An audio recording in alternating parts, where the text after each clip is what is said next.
അന്തരിച്ച CPM general secretary Sitaram യെച്ചൂരിയുടെ മൃതദേഹം ഡൽഹി വസന്തകുഞ്ചിലെ വസതിയിൽ പൊതുദർശനത്തിന് വെച്ചിരിക്കുകയാണ്. ഇപ്പോൾ മുഖ്യമന്ത്രി പിണറായി വിജയൻ, CPIM സംസ്ഥാന സെക്രട്ടറി MV Govindan, governor Arif Muhammad Khan, BJP ദേശീയ അധ്യക്ഷൻ JP നദ്ദ ഉൾപ്പെടെയുള്ള ആളുകൾ ആദരാഞ്ജലികൾ അർപ്പിച്ചു. JNU വിദ്യാർത്ഥി യൂണിയൻ ഓഫീസിലെ പൊതുദർശനത്തിന് ശേഷമാണ് മൃതദേഹം വീട്ടിലെത്തിച്ചത്. ബൽറാം നെടുങ്ങാടി ഡൽഹിയിൽ നിന്നും വിവരങ്ങളുമായി തത്സമയം ചേരുകയാണ്. ബൽറാം, ഇന്ന് യഥാർത്ഥത്തിൽ ഡൽഹിയിൽ ഒരുപാട് നേതാക്കന്മാർ എത്തിയിട്ടുണ്ട്. കാരണം ഒരു കമ്മ്യൂണിസ്റ്റ് സൗന്ദര്യശാസ്ത്രത്തെ മാറോടണച്ച് എത്രയോ കാലം നമ്മുടെ രാജ്യത്ത് ഇടതുപക്ഷ വിപ്ലവത്തിൻ്റെയും കമ്മ്യൂണിസ്റ്റ് വിപ്ലവത്തിൻ്റെയും തലതൊട്ടപ്പനായി വാണ നേതാവാണ് കടന്നുപോയിരിക്കുന്നത്. വിവരങ്ങൾ.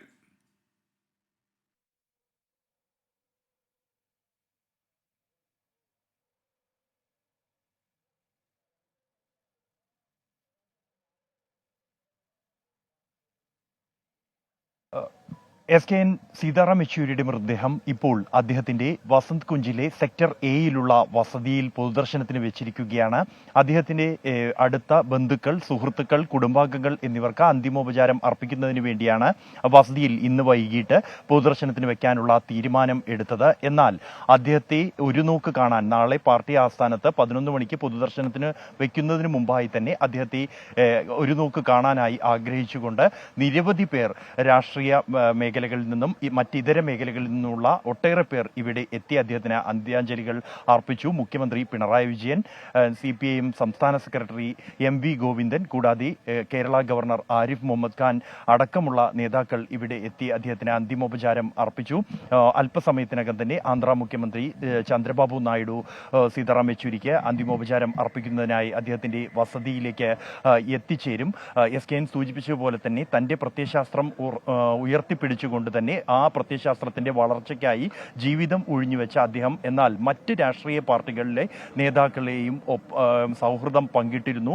വലിയ ഒരു സൗഹൃദത്തിന്റെ കഥ തന്നെയാണ് പല രാഷ്ട്രീയ വ്യത്യാസമില്ലാതെ മറ്റ് രാഷ്ട്രീയ നേതാക്കൾക്ക് പറയാനുള്ളത്. BJP ദേശീയ അധ്യക്ഷൻ JP നദ്ദയും അദ്ദേഹത്തിന്റെ വസതിയിലെത്തി കുടുംബാംഗങ്ങളെ അനുശോചനം അർപ്പിച്ച് അദ്ദേഹത്തിന് അന്തിമോപചാരം അർപ്പിച്ചു. സമാനമായി തന്നെയാണ് മറ്റ് നേതാക്കളും എത്തുന്നത്. ഇത് ഏറ്റവും വൈകാരികമായ നിമിഷങ്ങൾ എന്നുള്ളത് JNU വിദ്യാർത്ഥി യൂണിയൻ ഓഫീസിൽ അദ്ദേഹത്തിന്റെ മൃതദേഹം എത്തിച്ച നിമിഷങ്ങളായിരുന്നു. നേരത്തെ ക്രമീകരിച്ചിട്ടില്ലാത്ത ഒരു പരിപാടിയായിരുന്നു അത് എങ്കിൽ പോലും JNU വിദ്യാർത്ഥികളുടെ ആവശ്യം പരിഗണിച്ചുകൊണ്ടാണ് വിദ്യാർത്ഥി യൂണിയൻ ഓഫീസിലേക്ക് അദ്ദേഹത്തിന്റെ മൃതദേഹം എത്തിച്ചത്.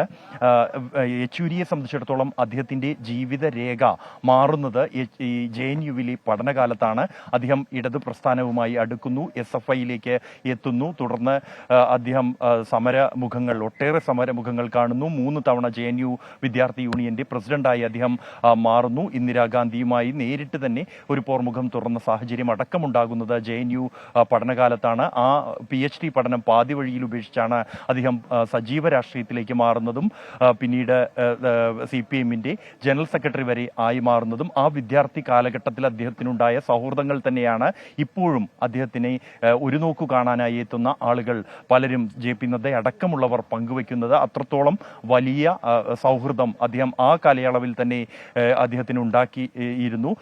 ആ സൗഹൃദം ഇപ്പോഴും കാത്തു സൂക്ഷിച്ചിരുന്നു അദ്ദേഹം. കൂടാതെ പുതിയ ചുമതലകൾ, പുതിയ മേഖലകളിലേക്ക് അദ്ദേഹം എത്തുന്ന ഘട്ടത്തിലെല്ലാം തന്നെ വിവിധ മേഖലകളിൽ നിന്നുള്ള രാഷ്ട്രീയത്തിന് അതീതമായി തന്നെ അദ്ദേഹം ഒരു സാമ്പത്തിക വിദഗ്ധനായിരുന്നു. ആ മേഖലകളിൽ നിന്നുള്ള ഒട്ടേറെ പേർ ശാസ്ത്രം, സംഗീതം, കായിക മേഖലകൾ അടക്കമുള്ളവയിൽ അദ്ദേഹം താല്പര്യം പ്രകടിപ്പിക്കുകയും ഈ വിഷയങ്ങളിലെല്ലാം തന്നെ അദ്ദേഹത്തിന് സംസാരിക്കാനും കഴിയുമായിരുന്നു എന്നുള്ളത് തന്നെയാണ് അദ്ദേഹത്തിന്റെ ഏറ്റവും വലിയ ഒരു കഴിവും അദ്ദേഹത്തിന്റെ പ്രത്യേകതയുമായി ഇവിടെ എത്തുന്ന ആളുകൾ, മാധ്യമങ്ങൾക്ക് മുന്നിൽ എത്തുന്നവർ എല്ലാം തന്നെ എടുത്തു പറയുന്നത്. നാളെ അദ്ദേഹത്തിന്റെ മൃതശരീരം രാവിലെ 11 മണി മുതൽ 3 മണി വരെ പാർട്ടി ആസ്ഥാനമായ AKG ഭവന് മുറ്റത്താണ് പൊതുദർശനത്തിന് വെക്കുക. അതിനുള്ള ക്രമീകരണങ്ങൾ AKG ഭവനിൽ ഒരുക്കി കഴിഞ്ഞിരിക്കുന്നു.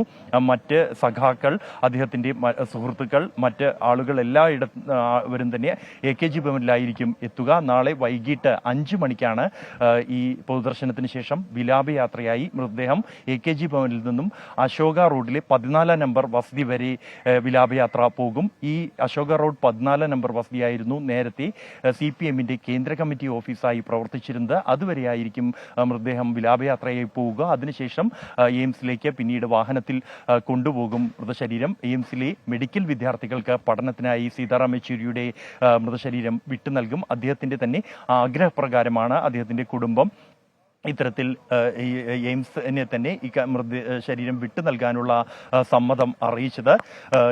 സീതാറാം യെച്ചൂരിയുടെ മൃതശരീരം ഇപ്പോഴും അദ്ദേഹത്തിന്റെ വസതിയിൽ പൊതുദർശനത്തിന് വെച്ചിരിക്കുകയാണ്. നിരവധി പേർ, പല മേഖലകളിൽ നിന്നുള്ള നിരവധി പേർ അദ്ദേഹത്തിന് അന്തിമോപചാരം അർപ്പിക്കാനായി ഈ രാത്രിയിലും അദ്ദേഹത്തിന്റെ വസതിയിലേക്ക് എത്തിക്കൊണ്ടിരിക്കുകയാണ്. SK.